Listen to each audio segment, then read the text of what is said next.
T series super cassettes industries limited की शुरुआत 1983 में गुलशन कुमार ने की थी। गुलशन कुमार का असली नाम गुलशन दुआ था और उनका जन्म 5 मई 1956 को दिल्ली के एक पंजाबी परिवार में हुआ था। गुलशन कुमार का परिवार दिल्ली में जूस की एक छोटी सी दुकान चलाता था। उन्होंने अपनी शिक्षा के बाद अपने पिता के व्यवसाय में हाथ बंटाना शुरू किया। गुलशन कुमार को बचपन से ही संगीत का शौक था। उन्होंने संगीत में अपना करियर बनाने का सपना देखा और इसके लिए उन्होंने म्यूजिक इंडस्ट्री में प्रवेश करने का फैसला किया। सबसे पहले उन्होंने पायरेटेड कैसेट्स बेचने का काम शुरू किया, जो उस समय एक सामान्य प्रथा थी। लेकिन उन्होंने जल्द ही अपनी कंपनी बनाने का विचार किया और सुपर कैसेट्स इंडस्ट्रीज लिमिटेड की स्थापना की, जो बाद में टी सीरीज के नाम से जानी जाने लगी। गुलशन कुमार ने भक्ति संगीत के एल्बम्स के साथ शुरुआत की। उनका पहला एल्बम श्री राम जानकी था, जो भगवान राम और माता सीता के गीतों का संग्रह था। ये एल्बम बेहद लोकप्रिय हुआ और इससे उन्हें पहली बार बड़ी सफलता मिली। इसके बाद उन्होंने कई और भक्ति एल्बम्स बनाए, जिनमें माता के भजन और अन्य धार्मिक गीत शामिल थे। भक्ति संगीत से मिली इस सफलता ने टी सीरीज को एक पहचान दिलाई और कंपनी ने अपनी जगह म्यूजिक इंडस्ट्री में बना ली। टी सीरीज की असली सफलता 1988 में आई, जब उन्होंने आमिर खान और जूही चावला अभिनीत फिल्म कयामत से कयामत तक का साउंड ट्रैक रिलीज किया।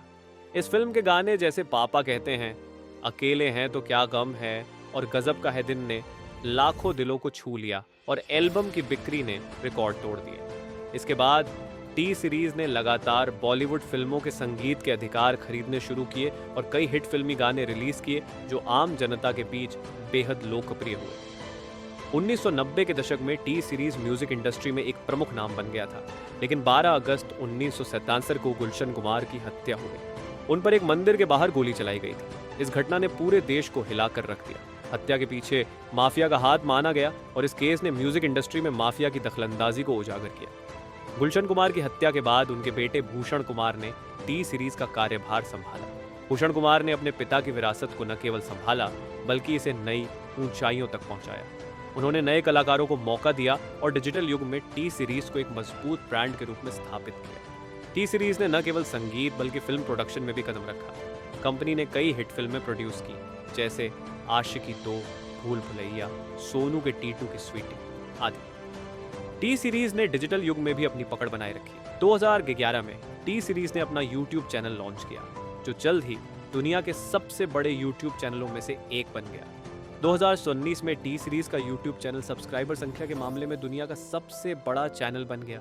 इस सफलता के पीछे टी सीरीज का विस्तृत और विविध कंटेंट लाइब्रेरी था, जिसमें बॉलीवुड गाने, भक्ति संगीत, रीजनल म्यूजिक और नए कलाकारों के गाने शामिल। आज टी सीरीज भारत की सबसे बड़ी म्यूजिक और फिल्म प्रोडक्शन कंपनी है। इसके पास बॉलीवुड और अन्य इंडस्ट्री के हजारों गानों का विशाल संग्रह है।